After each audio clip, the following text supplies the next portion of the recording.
Mestre Ariano Suassuna.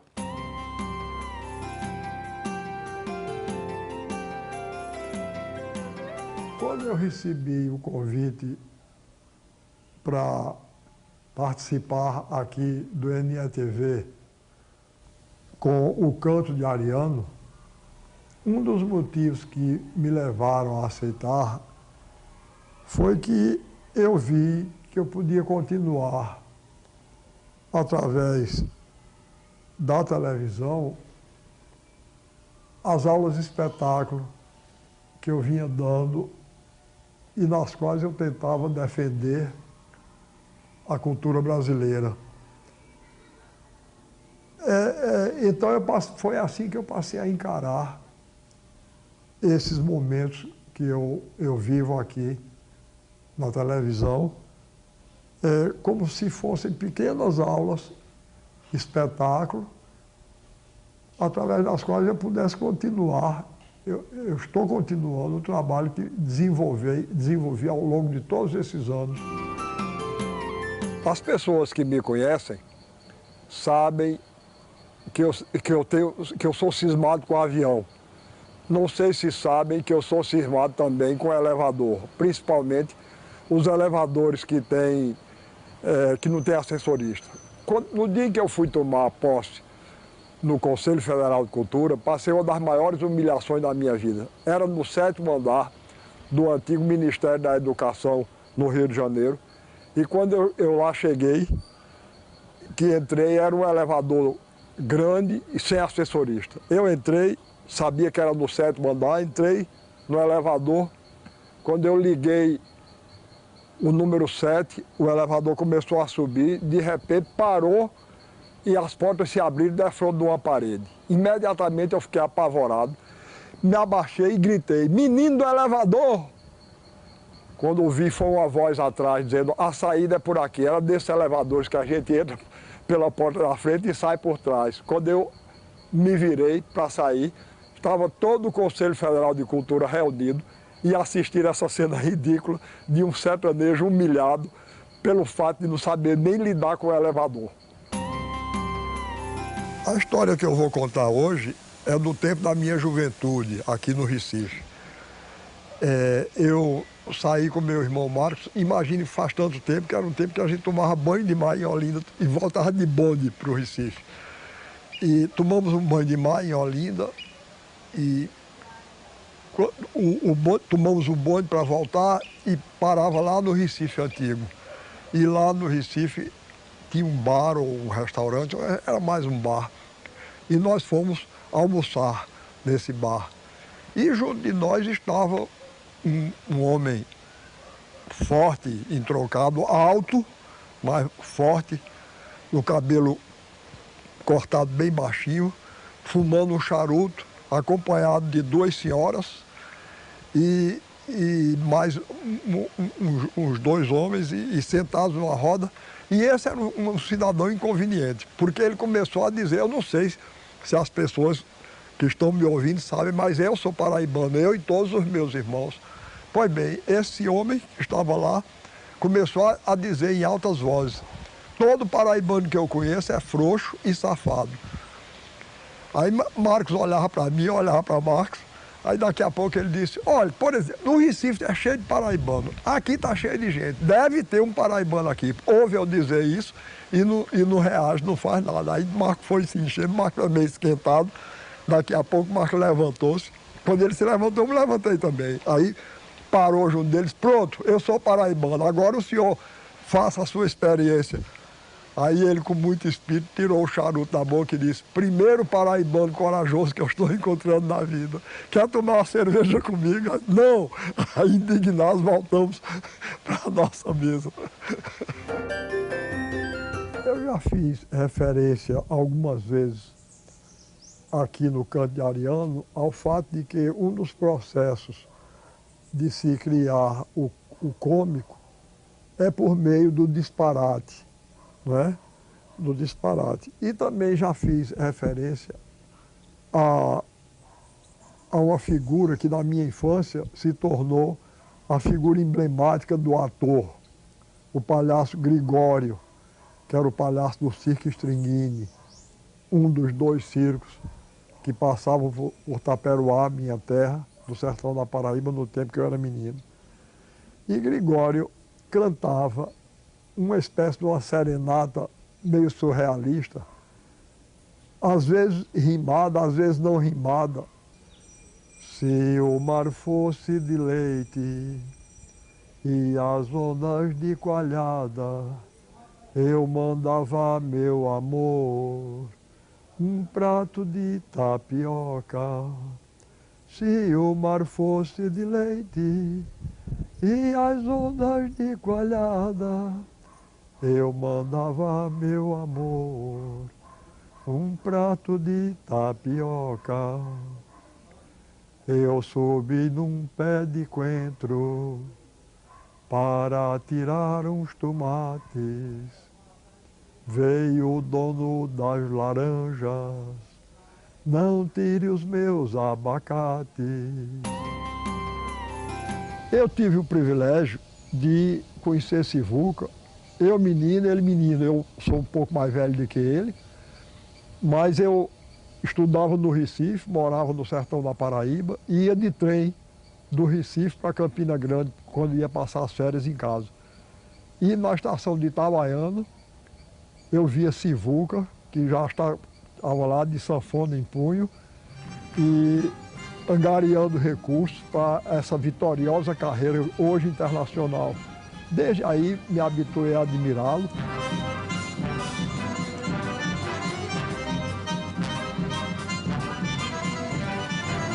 E tenho ainda o orgulho e a alegria de contar com o apoio de Sivuca. Foi uma das primeiras pessoas a apoiar o movimento armorial. Hoje eu quero prestar minha homenagem aqui a 2 grandes brasileiros, Carlos Pena Filho e Francisco Brenan, meu amigo, que aniversaria a 11 de junho. Francisco Brenan é da mesma idade que eu. Nascemos no mesmo ano, no mesmo mês. Ele é 5 dias apenas mais velho do que eu. E Carlos Pena Filho dedicou a ele um belíssimo soneto que eu vou recitar, que é chamado A Solidão em Sua Porta.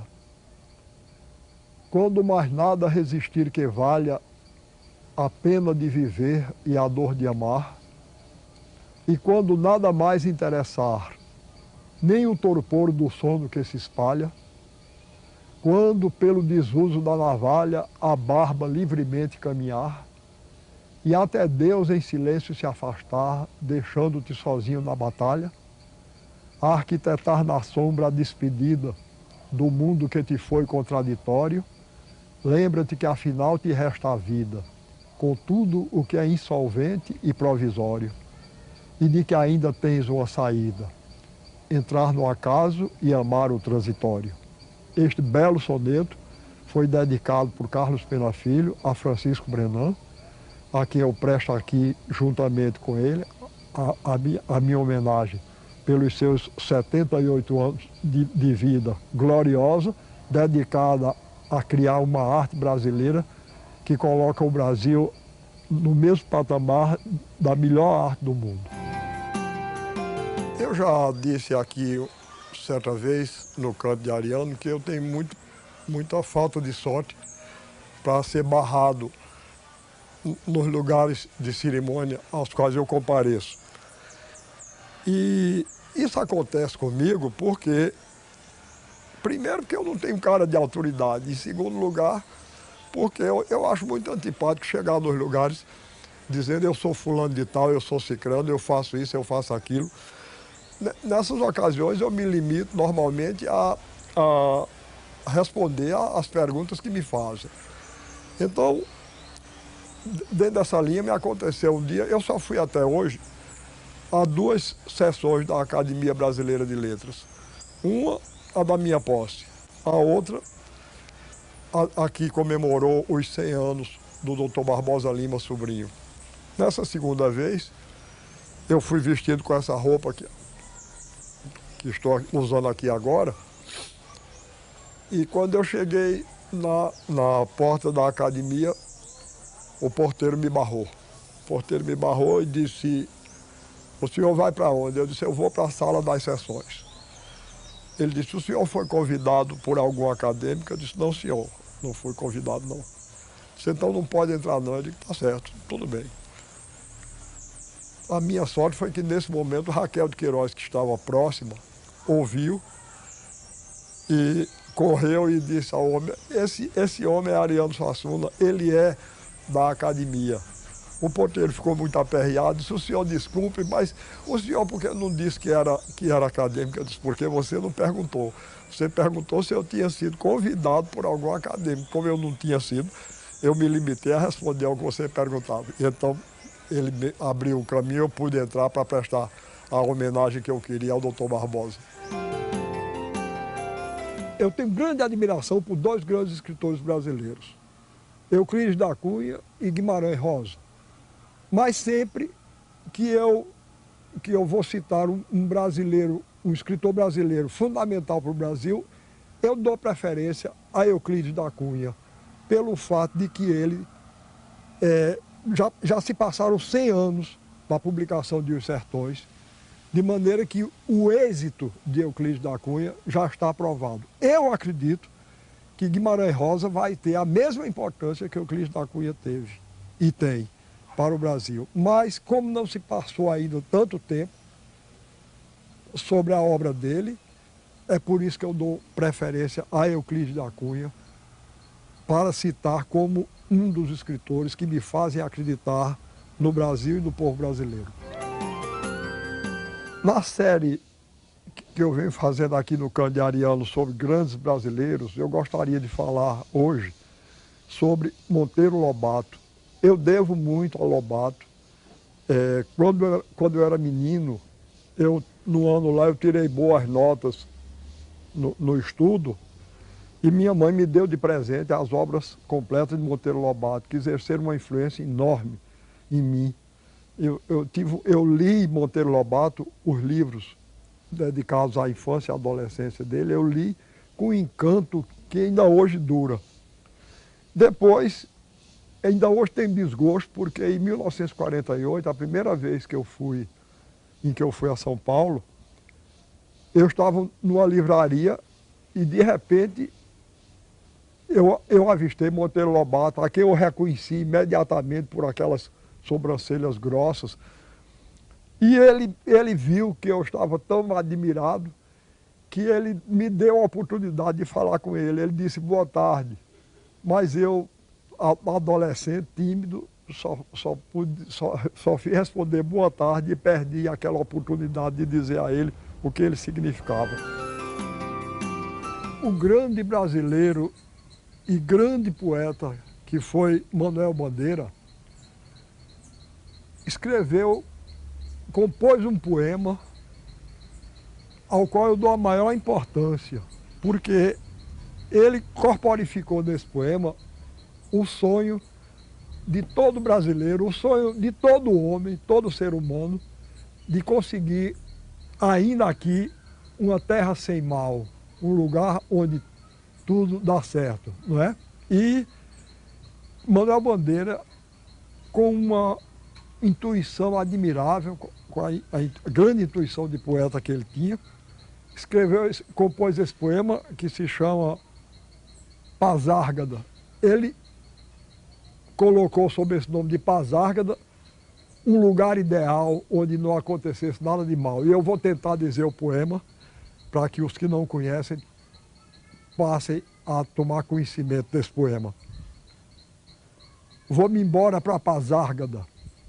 Lá sou amigo do rei. Lá tenho a mulher que quero, na cama que escolherei. Vou-me embora para Pazárgada. Lá a vida é uma aventura de tal modo inconsequente que Joana, a louca de Espanha, rainha e falsa demente, vem a ser contraparente da nora que eu nunca tive. E como farei ginástica? Montarei em bicicleta, montarei em burro brabo, subirei no pau de sebo, tomarei banhos de mar.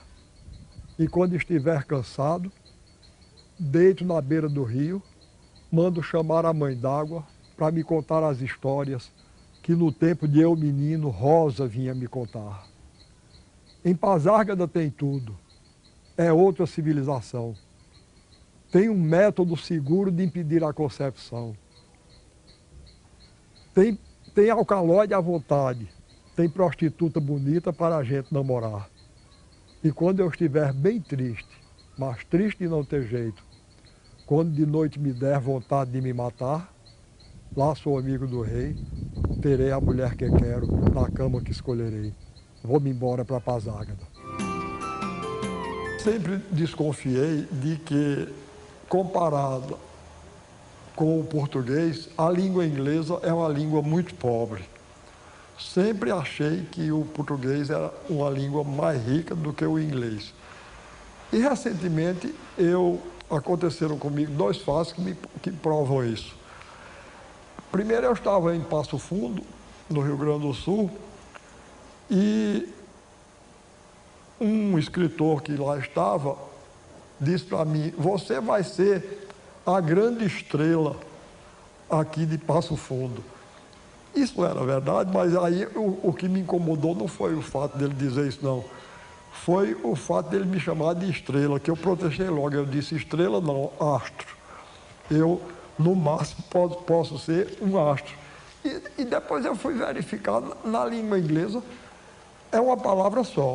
É estar para astro e estar para estrela. E isso me causou um incômodo muito grande, porque mais recentemente ainda, eu fui a Belo Horizonte e o jornal publicou o seguinte: Ariano Suassuna adquire status de popstar diante dos jovens. Acredito que em inglês isso possa ser astropop e não estrela pop. Mas, de qualquer maneira, eu não quero ser chamado de popstar, nem como astro, nem como estrela. Por favor, se referirem a mim, façam o favor de se referir em português. Eu não sou muito apegado nem ao dia de Natal, nem ao dia de Ano Novo. São dias que não me tocam muito, não, e até às vezes me deixam uma sensação de uma certa angústia, porque é um tempo de balanço e a gente sempre está em falta. Mas o Dia de Reis, que é comemorado, é celebrado em janeiro, para mim é um dia muito importante. Não só pela beleza da visita dos Reis Magos ao Cristo, que acabaram de nascer, mas por um motivo pessoal particular. Uma amiga que eu tenho, uma grande amiga minha, que é jornalista, uma vez me perguntou qual tinha sido o dia mais importante da minha vida. E eu disse que não teria dúvida de escolher 6 de janeiro de 1948, porque foi nessa data que eu, com alguns meses de namoro com a minha atual mulher, Zélia, eu pedi Zélia em casamento a ela. E ela concordou. E esse foi o dia que praticamente mudou minha vida toda. Inclusive, eu que vivia com a tendência para a tragédia, todas as minhas peças anteriores a Zélia são peças trágicas.